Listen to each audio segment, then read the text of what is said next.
यह सत्य है कि भागवत में ऐसा वर्णन नहीं है कि अजामिल ने गायत्री मंत्र की उपासना की थी। यही वर्णन भागवत में है कि भगवान के अनुग्रह से, भगवान का नाम लेने से उसका उद्धार हो गया। यह पूर्ण सत्य है, उसमें गायत्री उपासना का वर्णन नहीं है। दूसरा, शबरी के संदर्भ में भी यही रामचरितमानस में मिलता है कि शबरी का भी उद्धार राम नाम से ही हुआ है। शबरी ने गायत्री उपासना नहीं की है। तीसरा, प्रहलाद ने भी गायत्री उपासना नहीं की है, ध्रुव ने भी गायत्री उपासना नहीं की है।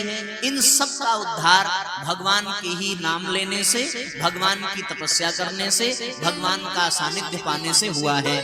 ये पूर्ण सत्य है। तब आपके मन में यह प्रश्न उठेगा कि जब भगवान का ही नाम लेने से भगवान की कृपा से उद्धार हो गया, तब आपने कल 1 घंटे तक गायत्री उपासना के ऊपर क्यों इतना लंबा प्रवचन दिया? अब हम आपको इसका प्रमाण देते हैं कि हमने क्यों ऐसा किया। और इसका प्रमाण साथियों आपको एक जगह नहीं, कई जगह प्राप्त हो जाएगा। केवल एक जगह से नहीं, हम कई जगह से आपको इस बात का प्रमाण दे सकते हैं। पहला प्रमाण आप सुन लीजिए। पहला प्रमाण है कि भगवान कृष्ण अर्जुन को गीता में 10वें अध्याय के 35वें श्लोक में क्या कहते हैं? भगवान कृष्ण कहते हैं, बृहत् साम तथा सामनाम गायत्री छंद सामहम। इसका अर्थ क्या है? इसका अर्थ यह है कि छंदों में मैं स्वयं गायत्री ही हूं। इसीलिए गीता में कहीं भी श्री कृष्ण उवाच का नाम नहीं आया है, सर्वत्र श्री भगवान उवाच का ही वर्णन है। इसका अर्थ क्या है कि स्वयं भगवान कृष्ण ही गायत्री हैं, गायत्री ही कृष्ण है। यह बात हमने आपको कल भी कही थी कि तत्व की दृष्टि से गायत्री, राम, कृष्ण, भगवान शंकर सब एक ही हैं। और भगवान कृष्ण यहाँ स्वयं कह रहे हैं कि मैं स्वयं गायत्री ही हूँ। इसलिए गायत्री की शक्ति भी भगवान कृष्ण के रूप में ही इस धरती पर अवतरित हुई है। एक प्रमाण सुन लीजिए। दूसरा, आप यह जान लीजिए कि श्रीमद् भागवत पुराण में ही, भागवत महापुराण में ही ऐसा 2 स्थानों पर वर्णन मिलता है कि भगवान कृष्ण स्वयं गायत्री उपासना का आश्रय लेते हैं और भगवान कृष्ण स्वयं गायत्री मंत्र गुरु मंत्र के रूप में धारण करते हैं। उदाहरण प्रमाण सुनिए। भागवत में पहला प्रमाण 10वें स्कंद के 37वें अध्याय के 25वें श्लोक में जब देवर्षि नारद भगवान कृष्ण की गृहचर्या को देखना चाहते हैं, तब देवर्षि नारद ने यह देखा है और लिखा है भगवान वेदव्यास जी ने कि क्वापि संध्या मुपासीनम जपंतम ब्रह्म वाग्यतम। 25वां श्लोक। इस श्लोक का अर्थ क्या है? इस श्लोक का अर्थ यह है कि वो भगवान को कभी संध्या वंदन यानी गायत्री मंत्र का जाप करते हुए देखते हैं, या फिर जपंतम ब्रह्म वाग्यतम, या फिर उसी ब्रह्म मंत्र गायत्री मंत्र का मानसिक जप करते हैं। 2 बार ये बात कही गई है भगवान कृष्ण के लिए, संध्या वंदन और गायत्री जप। आप भागवत गीता प्रेस गोरखपुर उठा करके पढ़ लीजिएगा, फिर भागवत सुधा गीता प्रेस गोरखपुर उठा करके पढ़ लीजिएगा। उसमें स्पष्ट लिखा है कि भगवान कृष्ण स्वयं गायत्री उपासना करते हैं और नियमित गायत्री उपासना उनके द्वारा संपन्न होती है। 10वें स्कंद के 37वें अध्याय में यह वर्णन मिलता है। तो अब विचार ये करिए कि जब भगवान कृष्ण सर्व समर्थ हैं, तो फिर उनको गायत्री उपासना करने की क्या आवश्यकता है? मन में यह प्रश्न उठना चाहिए। भगवान तो स्वयं भगवान ही है, इसमें कोई संदेह नहीं है। फिर भी भगवान कृष्ण गायत्री मंत्र की उपासना करते हैं। क्यों गायत्री मंत्र जपते हैं? क्यों गायत्री मंत्र की उपासना करते हैं? वो तो सर्व समर्थ हैं, परात्पर ब्रह्म हैं, फिर भी वो गायत्री मंत्र क्यों जप रहे हैं? फिर भी वो वेद मंत्र क्यों जप रहे हैं? यह मन में प्रश्न उठना चाहिए और इसका प्रमाण मिल रहा है कि वो गायत्री मंत्र जपते हैं। अब आप एक बात और सुनिए। भगवान कृष्ण ही नहीं, भगवान राम भी गायत्री मंत्र का जाप करते हैं। गुरुदेव वशिष्ठ और विश्वामित्र के द्वारा भगवान श्री राम भी गायत्री मंत्र का जाप करते हैं। त्रिकाल संध्या भगवान राम के द्वारा संपन्न होती है गायत्री मंत्र की। बालकांड में ऐसा वर्णन आता है साथियों श्री रामचरितमानस में कि ऋषि विश्वामित्र के साथ भगवान राम और लक्ष्मण तीनों नियमित गायत्री साधना संपन्न करते हैं। ये प्रसंग कब आता है? ये प्रसंग साथियों तब आता है जब ऋषि विश्वामित्र के साथ भगवान जनकपुर में प्रवेश करते हैं और जनकपुर में भगवान जाकर के ऋषि विश्वामित्र के साथ अपनी लीला संपन्न करते हैं। तो उस लीला में सवेरे भी, दोपहर में भी और सायंकालीन भी भगवान राम के द्वारा गायत्री महामंत्र के जाप का प्रमाण मिलता है। गोस्वामी तुलसीदास जी ने इस चौपाई के माध्यम से वर्णन किया है कि किस प्रकार से भगवान राम और ऋषि विश्वामित्र और अपने अनुज लक्ष्मण के साथ नियमित संध्या वंदन संपन्न करते हैं। और बालकांड की चौपाई का हम आपको प्रमाण देते हैं। बालकांड की चौपाई में ऐसा वर्णन है और वो चौपाई इस प्रकार से है साथियों। जब भगवान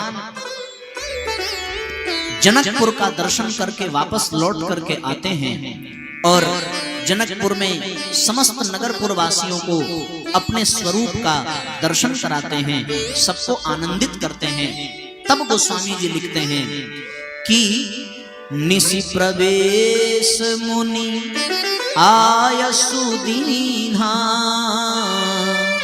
सब ही संध्या बंदन कीन्हा।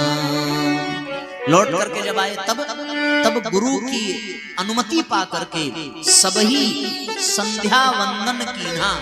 ये संध्या वंदन क्या है? गायत्री मंत्र के जाप को ही संध्या वंदन कहते हैं। और भगवान राम, लक्ष्मण, विश्वामित्र तीनों गायत्री मंत्र का जाप करते हैं। इतना ही नहीं, एक जगह और प्रमाण गोस्वामी जी देते हैं। सवेरे जग करके भगवान क्या करते हैं? सकल सोच करी जाई नहाए नित्य निबाही मुनि सिर नाए। ये चौपाई है, 226वां दोहा है बालकांड का। उसके बाद की चौपाई में ऐसा वर्णन आया कि सकल सोच करी जाई नहाए, अपने शौच एवं स्नान इत्यादि से निवृत्त होकर के नित्य निबाही मुनि ही सिर नाए। यहाँ जो नित्य शब्द आया है उसका भावार्थ लिखा है कि संध्या वंदन को नित्य कर्म भी कहा गया है। नित्य कर्म यानी गायत्री मंत्र का जाप नित्य कर्म के अंतर्गत आता है, इसलिए नित्य निबाही, नित्य कर्म का निर्वाह करने के पश्चात ही उन्होंने अपने गुरु को प्रणाम किया है। इसका भी प्रमाण साथियों बालकांड में ही मिलता है। बालकांड की एक और चौपाई में भगवान के पुनः संध्या वंदन का प्रमाण प्राप्त होता है। कौन सा प्रमाण? विगत दिवस गुरु आयसु पाई संध्या करन चले दो भाई। दोपहर के समय में भगवान गुरु को प्रणाम करते हैं और उनकी अनुमति लेकर के दोनों भाई राम लक्ष्मण संध्या करन चले दो भाई। दोपहर मध्य दिवस में भी गायत्री मंत्र की संध्या भगवान राम भी संपन्न करते हैं। राम ब्रह्म परमार्थ रूपा, भगवान राम स्वयं ब्रह्म है, भगवान कृष्ण स्वयं पूर्ण अवतार हैं। तो फिर राम और कृष्ण के विषय में गायत्री उपासना की बात क्यों लिखी है शास्त्रों में? इस पर विचार करने की आवश्यकता है कि नहीं है? जब वो स्वयं ब्रह्म हैं तो फिर उनको गायत्री मंत्र जपने की आवश्यकता क्या है? केवल गायत्री मंत्र का ही जाप नहीं कर रहे हैं, बल्कि भागवत में भी इस बात का प्रमाण है और स्वयं रामचरितमानस में भी इस बात का प्रमाण है कि भगवान राम और भगवान कृष्ण दोनों का यज्ञोपवीत संस्कार हुआ है। और यज्ञोपवीत संस्कार में भगवान राम और भगवान कृष्ण बंधे हैं। भगवान राम का यज्ञोपवीत संस्कार ऋषि वशिष्ठ के द्वारा होता है, भगवान कृष्ण का यज्ञोपवीत संस्कार ऋषि सांदीपनी के द्वारा होता है। उसका भी हम आपको प्रमाण देते हैं। रामचरितमानस में लिखा है, भय कुमार जब ही सब भ्राता दीन जनेऊ गुरु पितु माता। क्या प्रमाण दिया कि स्वयं जैसे ही भगवान बड़े हुए वैसे ही भगवान राम का यज्ञोपवीत जनेऊ संस्कार हुआ है और उसके बाद उन्होंने गायत्री मंत्र का जाप करना प्रारंभ किया है। यही बात भागवत में भगवान कृष्ण के लिए भी आती है। 10वें स्कंद में 45वें अध्याय का 26वां श्लोक भागवत में आता है। अथ शूर सुतो राजन पुत्रयोः समकारयत पुरोधसा ब्राह्मणैश्च यथावद द्विज संस्कृतम। इसका अर्थ यह है कि ऋषि सांदीपनी के यहाँ भगवान कृष्ण और बलराम जी का विधिवत द्विजत्व संस्कार और यज्ञोपवीत संस्कार हुआ है। उसके बाद उन्होंने गायत्री जपना प्रारंभ किया है।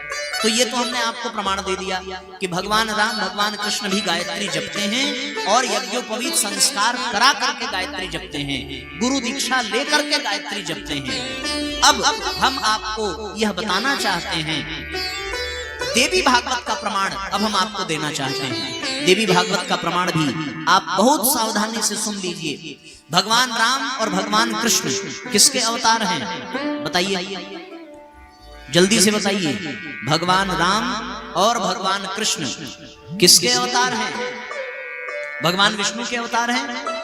भगवान विष्णु के ही तो अवतार मानकर ध्यान की अवस्था में देखा और ब्रह्मा जी स्वयं भगवान विष्णु के पास आए और भगवान विष्णु के पास आकर के उन्होंने एक प्रश्न किया। क्या प्रश्न किया कि हे नारायण, हे स्वामी, इस संसार का निर्माण हमने किया है और हमारी उत्पत्ति आप में 109वें पृष्ठ पर यह चर्चा आई है और उसमें भगवान वेद व्यास जी ने लिखा है। क्या लिखा है कि प्रायः सभी पुराण तथा विद्वान ऐसा कहते हैं कि ब्रह्मा में सृष्टि करने की शक्ति है, विष्णु में पालन करने की शक्ति है, शिव में संहार करने की शक्ति है, सूर्य में प्रकाश करने की शक्ति है तथा शेष और कक्षप में पृथ्वी को धारण करने की शक्ति है। स्वभावतः ये शक्ति उसमें विद्यमान है। अब वेद व्यास जी कहते हैं कि इस प्रकार वह शक्ति का शब्द ब्रह्मा जी में आया है, विष्णु जी में आया है, भगवान शंकर में भी आया है, कक्षप और शेष में भी आया है। ये शक्ति का शब्द जो बार बार आ रहा है, ये शक्ति है कौन? कहां से ब्रह्मा जी को शक्ति मिली सृष्टि का निर्माण करने की? कहां से विष्णु जी को शक्ति मिली सृष्टि का पालन पोषण करने की? कहां से शंकर भगवान को शक्ति मिली इस सृष्टि का संहार करने की? तब वेद व्यास जी लिखते हैं, क्या लिखते हैं? साध्या शक्ति ही परिणता सर्वस्मिन्या प्रतिष्ठिता दाह शक्तिस्तथा वहनौ समीरे प्रेरणात्मिका। वेद व्यास जी कहते हैं कि इस प्रकार एकमात्र वही आदि शक्ति विभिन्न विभिन्न रूपों में ब्रह्मा और विष्णु और महेश के जीवन में विद्यमान हैं और उनके द्वारा यह कार्य करा रही हैं। जब ब्रह्मा जी ने विष्णु जी से प्रश्न किया कि आप किसका ध्यान कर रहे हैं, तब भगवान विष्णु ने स्वयं ब्रह्मा जी से कहा है कि सारा संसार भले ही हमें आपको और भगवान शंकर को भगवान मानता हो, पर आप भी, हम भी और भगवान शंकर भी उसी आदि शक्ति की ही प्रेरणा से संचालित हो रहे हैं। वह आदि शक्ति, वह जगत जननी, वह परांबा भगवती, वही माँ गायत्री हम सबको शक्ति प्रदान करने वाली हैं। भगवान विष्णु कहते हैं एवं सर्वगता शक्ति सा ब्रह्मेति विविच्यते सोपास्या विविधैः सम्यक विचार्या सुधिया सदा। वह शक्ति सर्वत्र व्याप्त रहने वाली आदि शक्ति ही है उसी आदि शक्ति को ब्रह्म कहा गया है। बुद्धिमान मनुष्य को चाहिए कि वह अनेक प्रकार के यत्नों को त्याग करके केवल और केवल उसी एक शक्ति की उपासना करे जिसे गायत्री कहते हैं, जिसे आदि शक्ति कह करके पुकारते हैं। भगवान विष्णु कहते हैं हमें क्या आवश्यकता है बार बार इस धरती पर अवतार लेकर दुष्टों से युद्ध लड़ने की, बार बार विभिन्न विभिन्न लीलाएं करने की। भगवान विष्णु स्वयं ये कहते हैं कि हम उसी आदि शक्ति की प्रेरणा से इस धरती पर अवतार लेते हैं, उसी आदि शक्ति से ही हम शत्रुओं का संहार करते हैं और उसी आदि शक्ति की प्रेरणा से ही हम अपने भक्तों का उद्धार करते हैं। इसका आशय ये हुआ कि अगर भगवान राम शबरी का उद्धार करते हैं तो जिस शक्ति से उद्धार कर रहे हैं वह शक्ति गायत्री शक्ति ही है। भगवान ध्रुव का उद्धार करते हैं, प्रहलाद का उद्धार करते हैं, तो जिस शक्ति से उद्धार कर रहे हैं वह शक्ति गायत्री है। गाता राम त्रायते यस्मात् गायत्री तेन सोच्यते। जो उस गायत्री का गायन करता है वह गायत्री उसके प्राणों का त्राण कर देती है। इसीलिए स्वयं राम कृष्ण भगवान शंकर ब्रह्मा आदि उसी एक आदि शक्ति का सर्वत्र ध्यान करते हैं, सदैव ध्यान करते हैं और गायत्री मंत्र का उच्चारण करते हैं। यज्ञोपवीत संस्कार के उपरांत स्वयं राम कृष्ण अपने भक्तों का उद्धार करते हैं तो उसी एक शक्ति के ही प्रभाव से उद्धार करते हैं। ऐसा देवी भागवत में स्पष्ट वर्णन लिखा हुआ है। ये हमने आपको प्रमाण दिया। अब इसको और सरलता से समझने की आवश्यकता है। आप एक बात बताइए, हम आपसे प्रश्न करना चाहते हैं कि आपके घर में नल की टोटी है कि नहीं है? किसके किसके घर में नल की टोटी है? बोलो भाई, हाथ उठाओ जल्दी। घर में नल की टोटी है ना? पानी उसमें आता है कि नहीं आता? तो नल की टोटी में पानी तो आता है, हमें नल दिखाई पड़ता है, लेकिन नल की टोटी में पानी कहां से आया? कहां से आया नल की टोटी में पानी? टंकी में से आया। तो महानता नल की टोटी की है या उस टंकी की है? बताइए। टंकी में अगर पानी ना हो तो क्या नल की टोटी में पानी आ सकता है क्या?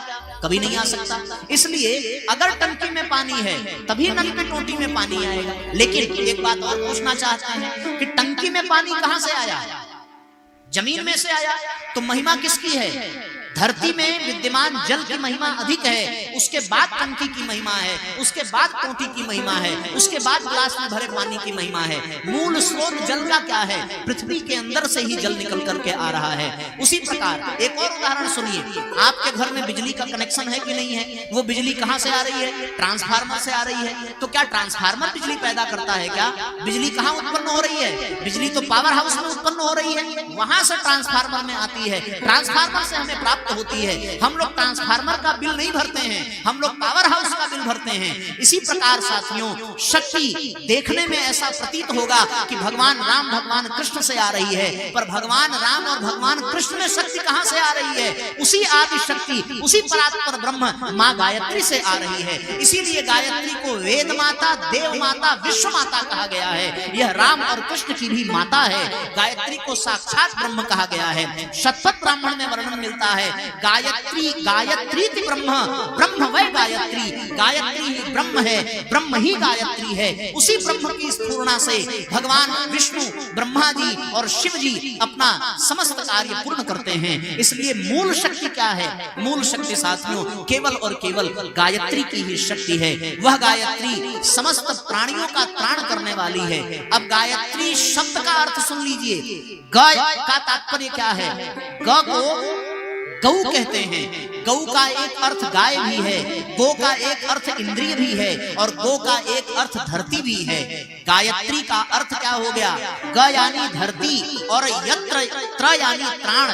जो समस्त धरतीवासियों का त्राण कर दे, उद्धार कर दे, उसको गायत्री कहते हैं। अगर भगवान राम, भगवान कृष्ण, भगवान शंकर अपने भक्तों का कल्याण करते हैं तो उसी गायत्री शक्ति के द्वारा ही करते हैं। उसके अतिरिक्त दूसरी और कोई शक्ति संसार में नहीं है। इसीलिए हमने आपसे कल कहा था कि अगर सूर्य प्रकाश देता है तो वो गायत्री शक्ति से ही देता है। धरती अन्न जल देती है तो गायत्री शक्ति से ही देती है। वायु अगर शीतलता देता है तो गायत्री शक्ति से देता है। भगवान राम रावण का संहार करते हैं तो गायत्री शक्ति से करते हैं। भगवान कृष्ण धरती पर अवतार लेकर अपनी लीला संपन्न करते हैं तो गायत्री शक्ति से ही करते हैं। उनके अतिरिक्त दूसरी और कोई शक्ति नहीं है। इसीलिए स्वयं राम और कृष्ण भी गायत्री मंत्र का ही जाप किया करते हैं। अब यज्ञोपवीत की बात शेष रह जाती है। शास्त्रों में ऐसा वर्णन मिलता है कि यज्ञोपवीत प्रत्येक व्यक्ति को धारण करना चाहिए। और शास्त्र कहता है, संत कहते हैं कि यज्ञोपवीत साक्षात गायत्री मंत्र की ही प्रतिमा माना गया है। गायत्री और यज्ञोपवीत में कोई अंतर नहीं है। आप गायत्री और यज्ञोपवीत दोनों को एक ही समझिए। क्यों एक समझिए? क्योंकि यज्ञोपवीत जो लोग पहनते होंगे वो जानते होंगे यज्ञोपवीत 3 धागे से मिलकर के बनता है और 3 धागे से एक लड़ी का निर्माण होता है। यज्ञोपवीत में कुल मिलाकर के 3 लड़ियां हैं। 3 लड़ियां 3-3 धागे से यानी 9 धागे से मिलकर के यज्ञोपवीत की 3 लड़ियों का निर्माण हुआ है। यज्ञोपवीत में नीचे 3 गांठें हैं और उसके बाद सबसे ऊपर ब्रह्म गांठ बताई गई है। ये पूरा का पूरा यज्ञोपवीत गायत्री मंत्र की प्रतिमा का ही स्वरूप है। ये जो 3 लड़ियां हैं ये गायत्री मंत्र के 3 चरण हैं। तत्सवितुर्वरेण्यम पहला चरण, भर्गो देवस्य धीमहि दूसरा चरण और धियो यो नः प्रचोदयात् तीसरा चरण। और फिर 3-3 धागे मिलकर के 9 धागे इसमें लगते हैं। ये 9 धागे गायत्री मंत्र के 9 शब्द बताए गए हैं। आप तत्सवितुर्वरेण्यम से गणना करना प्रारंभ करेंगे तो प्रचोदयात् तक आपको 9 शब्द गायत्री मंत्र में प्राप्त होंगे। फिर यज्ञोपवीत में 3 गांठें जो दिखाई पड़ती हैं वो भूर भुवः स्वः 3 व्याहृतियां हैं और जो ऊपर ब्रह्म गांठ है वही गायत्री मंत्र के ओम और प्रणव का प्रतीक है। इसलिए यज्ञोपवीत को गायत्री मंत्र का स्पष्ट मूर्ति कहा गया है। यज्ञोपवीत जो धारण कर लेता है वह गायत्री मंत्र को धारण कर लेता है। यज्ञोपवीत धारी को गायत्री मंत्र जपने का पूर्ण अधिकार है। इसीलिए भगवान राम भगवान कृष्ण का भी यज्ञोपवीत संस्कार हुआ और यज्ञोपवीत संस्कार करके वो राम कृष्ण भी गायत्री मंत्र का जाप करते हैं। उसी की शक्ति से ही वो अपना समस्त लीला क्रम संपन्न करते हैं। यह जान लीजिए, इस संसार में गायत्री शक्ति ब्रह्म शक्ति के अतिरिक्त दूसरी और कोई शक्ति ही नहीं है। जितना शास्त्रों में संतों के द्वारा ऋषि मुनियों के द्वारा गायत्री मंत्र के विषय में व्याख्यान दिया गया है, लिखा गया है, चिंतन किया गया है, उतना अन्य किसी मंत्र की महिमा का गान नहीं है। यज्ञोपवीत धारण करने के पश्चात जब वेद अध्ययन का संकल्प कराया जाता है तो वेद मंत्र में सबसे पहले उस बालक को गायत्री मंत्र ही सिखाया जाता है और गायत्री मंत्र को ही गुरु मंत्र कहा गया है। जब तक गायत्री मंत्र की दीक्षा आप नहीं ले लेते हैं तब तक आपकी गुरु दीक्षा संपन्न हो ही नहीं सकती, क्योंकि गुरु मंत्र गायत्री मंत्र के अतिरिक्त दूसरा कोई मंत्र ही नहीं है। इसीलिए गायत्री मंत्र को गुरु मंत्र कहा गया है। गायत्री मंत्र को ही भगवान स्वयं जाप करते हैं। तब अगर भगवान ध्रुव का उद्धार कर रहे हैं, अगर भगवान अजामिल का उद्धार कर रहे हैं, अगर भगवान शबरी का उद्धार कर रहे हैं तो उनके कल्याण करने में जो भगवान की शक्ति लग रही है वह शक्ति साक्षात गायत्री ही है। यह बात आपको विश्वास कर लेनी चाहिए। अब अगर श्रद्धा है तो आप सहज विश्वास कर लेंगे और अगर श्रद्धा नहीं है तो आपकी जहां श्रद्धा हो वहां पर ही आप अपनी श्रद्धा का निरूपण करें। क्योंकि भगवान गीता में क्या कहते हैं? गीता के 7वें अध्याय का संभवतः जहां तक मुझे याद है 7वें अध्याय का 13, 14, 15, 16, 17, 18वां श्लोक, 7वें अध्याय का 18वां श्लोक आप भगवत गीता का जाकर के पढ़िए। उसमें भगवान ने क्या कहा है? भगवान कहते हैं कि सतया श्रद्धा युक्तस्याराधन मीहते लभते च ततः कामान मयैव विहितान हितान। इसका अर्थ क्या है? इसका अर्थ यह है कि जिसकी जिस देवता में श्रद्धा है वह उसी देवता की आराधना करता है, लेकिन उस देवता के द्वारा जब उसकी कोई मनोकामना पूरी होती है तो वह देवता उस मनोकामना को मेरी ही शक्ति से पूर्ण करता है। देवताओं के पास अपनी कोई शक्ति नहीं है, वो भगवान की ही शक्ति से लोगों की मनोकामना पूर्ण करते हैं। और भगवान स्वयं कह रहे हैं कि मैं स्वयं गायत्री हूँ और मेरी ही शक्ति से सब की मनोकामनाएं पूर्ण हो रही है। विहितान विहितान, इसका अर्थ यह है मेरे द्वारा विहित शक्ति के द्वारा देवता गण सबकी मनोकामनाएं पूर्ण करते हैं। तो जब भगवान की शक्ति से ही सबका कल्याण हो रहा है और वो शक्ति कौन है? वो शक्ति साक्षात गायत्री ही है। इसीलिए साथियों, हमारे देश में जितनी बड़ी उपासना की विधि शक्ति की उपासना की बताई गई है उतनी और किसी की नहीं बताई गई है। शक्ति की उपासना के लिए हमारे यहाँ भारतीय संस्कृति में वर्ष भर में चार नवरात्रियों का वर्णन मिलता है। एक चैत्र की नवरात्रि, एक आश्विन की नवरात्रि, उसके बाद फिर आषाढ़ मास में नवरात्रि आती है। इसी प्रकार दो गुप्त नवरात्रियां आती हैं। 9 दिन की 4 नवरात्रि किसकी उपासना के लिए? केवल और केवल आदि शक्ति श्री गायत्री माता की उपासना के लिए ही आती है। वही गायत्री माता दुष्टों का संहार करती हैं तो दुर्गा बन जाती हैं। वही गायत्री माता जब लोगों का धन और खजाना भरती हैं तो वो लक्ष्मी का रूप बन जाती हैं। वही गायत्री माता जब दुष्टों का संहार कर देती हैं, प्रलय कर देती हैं, तो वो साक्षात काली बन जाती हैं। वह गायत्री माता जब लोगों की विद्या और बुद्धि का परिष्कार करती हैं तो वो साक्षात सरस्वती बन जाती हैं। ये बात हम अपने मन से नहीं कह रहे हैं, यह स्पष्ट रूप से देवी भागवत में लिखा हुआ है। तो हमने आपको भगवत गीता का प्रमाण दिया, देवी भागवत का प्रमाण दिया, रामचरितमानस का प्रमाण दिया, और हमने आपको किसका प्रमाण दिया? श्रीमद् भगवत महापुराण का प्रमाण दिया। एक प्रश्न और शेष रह जाता है। बाबूजी ने एक प्रश्न और किया है कि सावित्री और सत्यवान की जो कथा आती है, तो क्या सावित्री ने अपने पतिव्रत धर्म से अपने पति के प्राण बचाए या अपने गायत्री साधना से अपने पति का प्राण बचाया? और ये बात जब मेरे सामने आई तो हम खुद सोच में पड़ गए कि इसका कोई प्रमाण हमारे पास है कि नहीं है। फिर हमने बैठ करके चिंतन किया, गुरुदेव से प्रार्थना की कि इसका प्रमाण भी हमें मिलना चाहिए। इसका प्रमाण हमें 2 ग्रंथों में मिला, और 2 ग्रंथों में मिला कहाँ? सबसे पहला प्रमाण जिसे आप कभी नहीं ठुकरा सकते, क्योंकि वो ग्रंथ भी श्रीमद् वेद व्यास जी के द्वारा ही लिखा गया है, और वो ग्रंथ स्वयं देवी भागवत महापुराण का ही है। देवी भागवत का 9वां स्कंध पूरा का पूरा 9वां स्कंध सावित्री और सत्यवान की ही कथा है। उसमें स्वयं धर्मराज ने सावित्री को माता आदि शक्ति की उपासना की प्रेरणा दी है, और स्पष्ट रूप से देवी भागवत में लिखा है कि देवी की उपासना करके ही सावित्री ने अपने पति के प्राण बचाए। देवी की उपासना से ही सावित्री ने अपने सास ससुर के आंखें वापस पाई।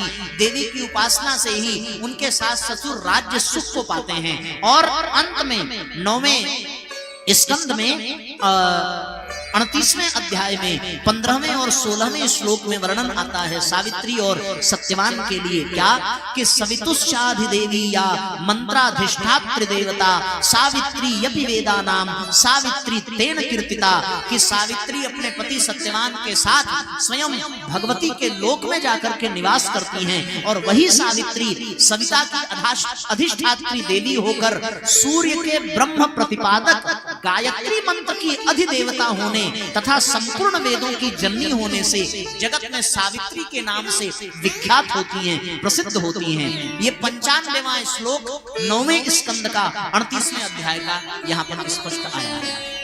तो सावित्री और सत्यवान की भी कथा स्पष्ट है। पतिव्रत धर्म तो जो गायत्री मंत्र की उपासना करेगा उसमें अपने आप आ जाएगा। क्यों? क्योंकि पतिव्रत धर्म के लिए सद्बुद्धि होनी चाहिए, और सद्बुद्धि गायत्री उपासना से ही तो मिलती है। इसलिए गायत्री उपासना करने वाली हर स्त्रियां पतिव्रत धर्म का ही पालन करती हैं। गायत्री उपासना की शक्ति से ही सावित्री ने सत्यवान के प्राण बचाए हैं। इसका भी प्रमाण हमने आपको दे दिया। अब हमें आशा है कि आप सबके सारे प्रश्नों का उत्तर मिल गया होगा। क्यों भैया घनश्याम जी, स्पष्ट हो गया? अब बाबूजी कहाँ चले गए? झा साहब हमारे, कहीं तो हमने देखा था कि शायद कुर्सी पर बैठे थे। संभवतः उनकी भी जिज्ञासा का सारा प्रमाण हमने शास्त्रों के आधार पर दे दिया। सावित्री सत्यवान का प्रमाण देवी भागवत से, भगवान राम और कृष्ण का प्रमाण भागवत महापुराण और राम कथा से, और साथियों गीता का भी हमने प्रमाण दे दिया कि भगवान कृष्ण स्वयं कह रहे हैं कि मैं गायत्री हूँ। इससे अधिक आपको हम क्या ही प्रमाण दे सकते हैं। अब अगर आपकी श्रद्धा हो तो आप में स्वयं यह भाव जगता चला जाएगा। हम लोग भाव पूर्वक माँ गायत्री की महिमा का गान करेंगे, उसके बाद भगवान की कथा में प्रवेश करेंगे। सब दोनों हाथ ऊपर उठा करके तालियां बजाते हुए गुनगुनाएंगे।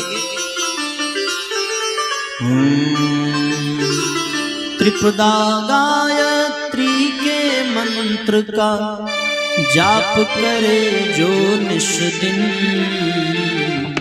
जीवन में आनंद बरसता है उसके हर पल छिन, है उसके हर पल छिन्न। जीवन में आनंद बरसता है उसके हर पल छिन्न, है उसके हर पल छिन्न। त्रिपदा गायत्री के मंत्र का, त्रिपदा गायत्री के मंत्र का जाप करे जो निस दिन, जीवन में आनंद बरसता है उसके हर पल छिन्न। जीवन में आनंद बरसता है उसके हर पल छिन्न।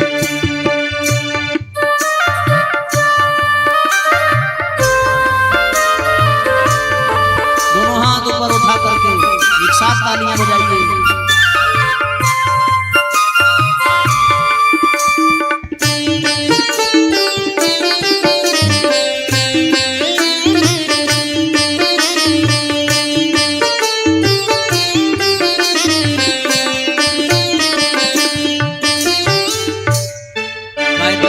गायत्री मंत्र का प्रथम चरण तत्सवितुर्वरेण्यम। तत्सवितुर्वरेण्यम का अर्थ क्या है, सुनिए ध्यान से। प्रथम चरण सविता के वर्ण का है निर्देश सुनाता। प्रथम चरण सविता के वर्ण का है निर्देश सुनाता। जो अज्ञान का तमस मिटा प्रज्ञा प्रकाश फैलाता।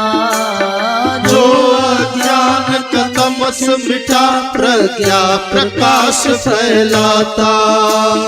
इसके जाप से साधक की, इसके जाप से साधक की प्रज्ञा जगती दिन प्रतिदिन। जीवन में आनंद बरसता है उसके हर पल छिन्न। जीवन में आनंद बरसता है उसके हर पल छिन्न।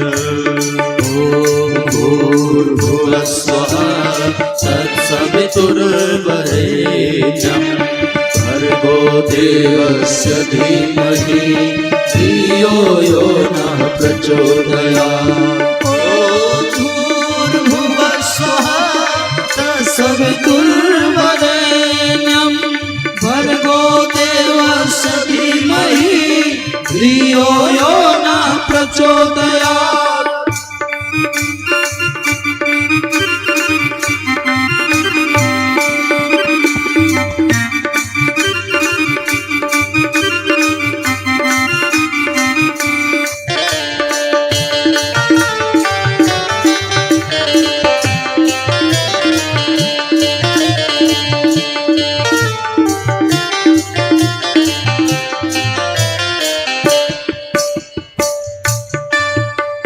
दूसरा चरण गायत्री मंत्र का भर्गो देवस्य धीमहि। दूसरे चरण का अर्थ क्या है? द्वितीय चरण देवत्व वर्ण का है सौभाग्य दिलाता।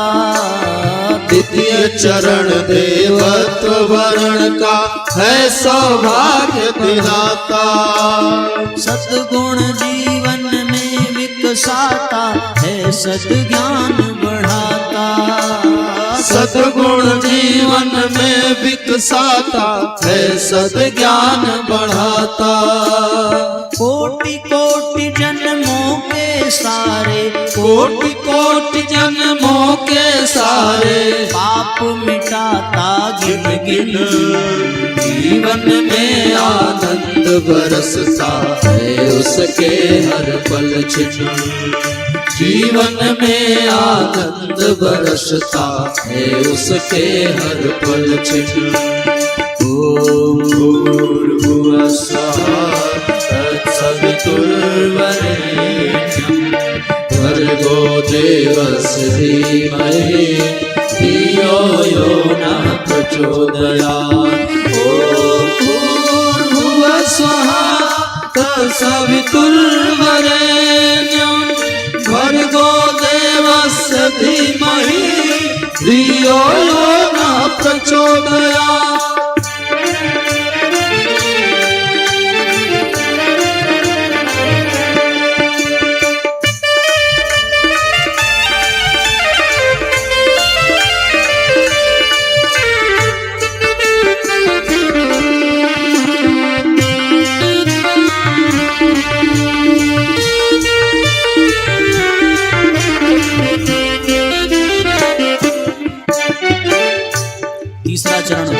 गायत्री मंत्र का धियो यो नः प्रचोदयात्। तृतीय चरण सन्मार्ग गमन हित बुद्धि को प्रेरित करता। तृतीय चरण सन्मार्ग गमन हित बुद्धि को प्रेरित करता। सतचिंतन सत्कर्म से ही यह मानुष जन्म संवरता। सतचिंतन सत्कर्म से ही यह मानुष जन्म संवरता। जन्म मरण का चक्रव्यूह सब जन्म मरण का चक्रव्यूह सब हो जाता है छिन्न भिन्न। जीवन में आनंद बरसता है उसके हर पल छिन्न। जीवन में आनंद बरसता है उसके हर पल छिन्न। त्रिपुदा गायत्री के मंत्र का त्रिपुदा गायत्री के मंत्र का जाप करे जो निश दिन। जीवन में आनंद बरसता है उसके हर पल छिन्न। जीवन में आनंद बरसता है उसके हर पल छिन्न। ओ भूर्भुवः स्वः तत्सवितुर्वरेण्यं भर्गो देवस्य धीमहि धियो यो नः प्रचोदयात्। ॐ भूर्भुवः स्वः तत्सवितुर्वरेण्यं भर्गो देवस्य धीमहि धियो यो नः प्रचोदयात्। ॐ भूर्भुवः तत्सवितुर्वरेण्यं भर्गो देवस्य धीमहि धियो यो नः प्रचोदयात्। धियो यो नः प्रचोदयात्। धियो यो नः प्रचोदयात्। बोलिए बांके बिहारी लाल की जय। बोलिए भक्तवत्सल भगवान की जय। बोलिए परम पूज्य गुरुदेव की जय। बोलिए गायत्री माता की जय। आप एक सत्य घटना सुनिए। सत्य घटना बनारस की ही घटना है, हमारे बनारस की। एक बड़े प्रसिद्ध संत हुए साथियों, संत माधवाचार्य। माधवाचार्य जी के बारे में आपने सुना होगा। वृंदावन के बहुत प्रसिद्ध संत थे, जिन्होंने एक बहुत बड़ा ग्रंथ लिखा है। ग्रंथ का नाम है माधव निदान। क्या नाम है? माधव निदान। संत माधवाचार्य, इन्होंने वृंदावन में यमुना के किनारे रह करके 12 वर्ष तक गायत्री मंत्र का अनुष्ठान किया। कितने वर्षों तक? इनको कोई लाभ नहीं मिला, कोई लाभ नहीं मिला।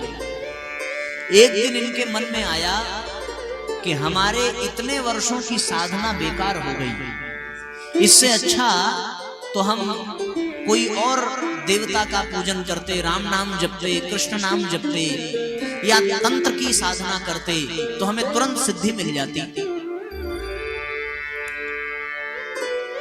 वृंदावन में 12 वर्ष गायत्री मंत्र का जाप करके थक गए, कोई लाभ नहीं मिला। वापस काशी चले आए। काशी के किनारे, गंगा जी के किनारे आकर के उन्होंने किसी अघोरी से तंत्र साधना की दीक्षा ली और भैरव की साधना करने लगे। 1 वर्ष तक उन्होंने भैरव की साधना संपन्न की। एक दिन साधना में बैठे थे, जोर से आवाज आई कि हम तुम्हारी साधना से प्रसन्न हैं, क्या वरदान चाहिए? नेत्र खोल करके देखा तो सामने कोई नहीं। तो उन्होंने कहा कि आप कहां से बोल रहे हैं? आप सामने क्यों दिखाई नहीं पड़ रहे हैं? तो आवाज आई कि हमारी सामर्थ्य नहीं है गायत्री मंत्र के साधक के सामने खड़े होने की। ये स्वयं भैरव कह रहे हैं।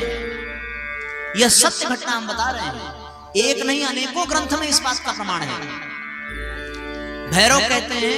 तब इन्होंने प्रश्न किया कि हमने 1 वर्ष ही साधना की, आप प्रकट हो गए, पर 12 वर्ष तक हमने साधना की, हमें कोई सिद्धि नहीं मिली।